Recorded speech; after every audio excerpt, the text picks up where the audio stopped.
Welcome back, NBA family, to the Shoot the J channel. The NBA playoffs are here, and I have returned right on time to talk some jit whenever necessary. Make sure to stay tapped in on this channel, guys. I'm going to make sure to upload consistently during the playoffs. This will be my round one video for every round one series that we have in the 2026 playoffs. 8 series playing, 16 teams playing. We're going to see who makes the second round. It's going to get really exciting. Let's get into it. Now, the first heated matchup we have right above me is the Nuggets and the Timberwolves. Now, you'll see throughout this video, I'm going to throw on various NBA drip. Unfortunately, I own none for the Minnesota Timberwolves or the Denver Nuggets. I should have a Jokic jersey by now, but I am absolutely lacking. So we're going to have to do with the NBA Finals drip. But aside from that, we're going to get into this Jokic and Anthony Edwards matchup. Must be said that Jokic and Jamal Murray are at full strength this season. It is just kind of ridiculous to watch right now. They're practically unstoppable.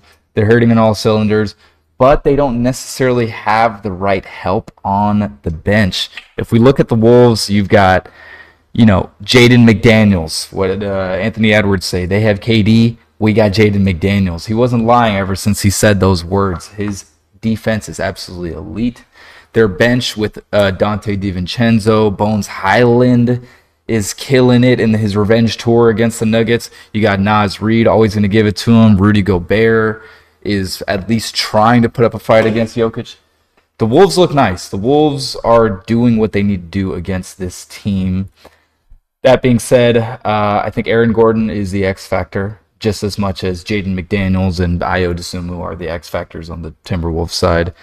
They do have some of the right weapons to figure it out, but it's not going to be easy. This series is going 7. This is notoriously a long traded series. Every year they kind of just trade punches. This series goes to 7 if no if and or buts about it. My prediction, pretty boring. It's anybody's series. I'm not taking the Wolves. I'm not taking the Nuggets. I'm just watching absolute cinema unfold in front of me. And this is why we watch the playoffs. We'll have to see who wins. Now on to our third matchup, the San Antonio Spurs versus the Portland Trailblazers. The Spurs have proven everybody wrong this season, making the second seed in a heated West in a very competitive playoff atmosphere. They hold on to the 2 seed, end up getting what is supposedly a very easy first-round matchup against the Trailblazers, barring any injury. We'll get into that. Now, I want to say San Antonio fans should all stand up, take a bow. The rebuild is over. The time is now. Wembanyama is a proven playoff riser. He scores 35 points in his playoff debut and absolutely dominates the Blazers in that first game. He was pretty much the only one doing anything offensively for the team. Although it was a good win, it was a little ugly on some sides. Most of the story, although throughout Game 2, is that Castle and Fox are struggling on offense, missed jump shots, turnovers. They've got no spacing. It's looking a little ugly.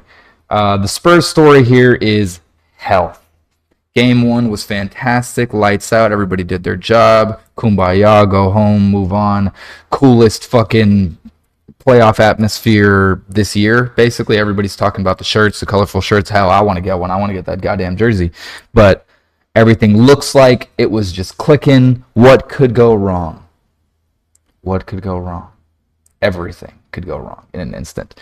Wembanyama goes down within 5 minutes in the first quarter, hits his goddamn temple, jaw, everything in his face is discombobulated, hitting the ground. It looked disgusting. He's in concussion protocol for 48 hours. His status is unclear for Game 3. We'll figure that out probably after this video gets uploaded. But it's not the best situation to be in, and most likely led to their Game 2 loss. Dylan Harper also missed time in that game. Harrison Barnes also missed time in that game. They need to be healthy in order to not only win this series, but dominate this series so they can be ready for a absolutely monstrous second-round series, whether that be the Nuggets or the Wolves. Onto the story with the actual Blazers because they should get some serious credit here. The Blazers overachieved all year, and this series is no different. Their chemistry is great. You got skilled players like Too Many Cameras, Drew Holiday, Scoot Henderson, Denny Avdia just really showing out for them. They don't even have Dame back right now. They're getting Dame back next year. I mean, they're looking on fire right now. They're hitting every stride. Denny is super automatic on offense. Absolute, just like player's whistle, makes every jump shot. He's aggressive on offense. Had a great game one, poor game two, but it wouldn't have mattered because the Spurs fumbled that fourth quarter. Scoot has really surprised everybody this series. Scoot Henderson has shown out as an absolute playoff riser, doubling his scoring output, especially in game two, really taking home that game on offense and on defense. The Spurs look fantastic if you have everybody there and everybody participating and Wemby just affecting the entire game on offense and defense. You saw in game one, they didn't even want to go in the paint because you've got this 7'5" alien there that just won unanimous Defensive Player of the Year. So why try? Regardless, if Wembanyama comes back very soon in the series, the Spurs should take control. The Spurs should win in 5. If he misses game 3, they win in 6. Whatever game he comes back for, they're winning out. I'm telling you right now, they're winning out. Because this man is a monster. He's an alien. He's unlike anything we've ever seen. He will be the GOAT. Will they win this year? I don't think so.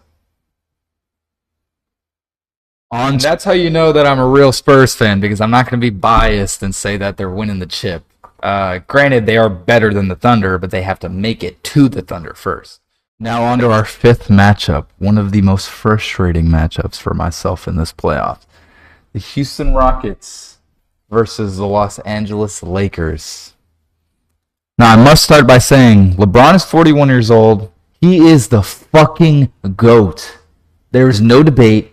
It's over. Who the fuck else was doing this at 41 years old? This man is doing coast-to-coast reverse windmills while backward.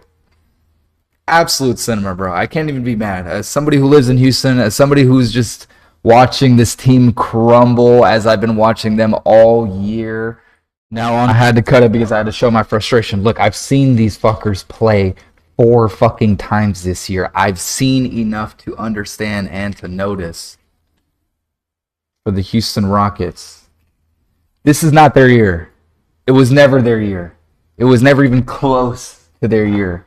It was a fun first year with Kevin Durant, but it's not happening, boss. They got no Luka, no Reeves, no problem for Los Angeles. Luke Kennard is the sacred third white boy to finish the holy trinity for Los Angeles. They just always find some white shooter every goddamn year, and it works every single time.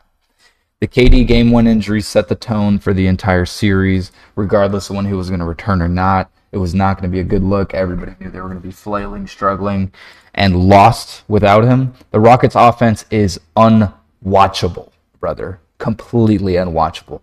They don't know where to go, who to give it to. You've got Amen Thompson running the... It just makes no sense. Reed can't hit the side of the backboard with his shot. He went 6 of 21 on the first game. Amen Thompson is the only one that's actually trying to compete on both ends. But even on offense, he's just getting hacked in the paint, shooting a bunch of free throws. They're just beating his ass up. Get Tari Eason off of my goddamn team. Get him off of this franchise. I can't believe this dude declined $100 million in this offseason. Whew.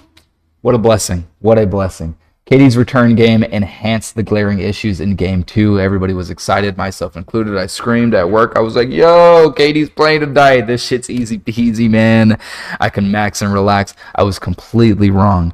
Played well in the first half. Second half, every issue came up. They knew what to attack. We have no ball handlers, no motion offense, no screeners up top. Absolutely nothing going on offensively.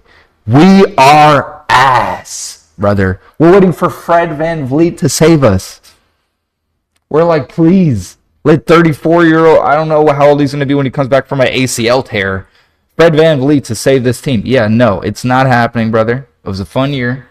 We were a little competitive. These games were fun to go to. We played the Spurs, you know, like, it's cool. It's cool. But we are not him. We're not doing shit. Houston, it can't even get out of the first round against a Luka and AR-less LeBron-led Lakers team in 2026. The defense is completely gone. We let Smart of Marcus score 25 points in a playoff game in 2026. Cooked. Totally cooked.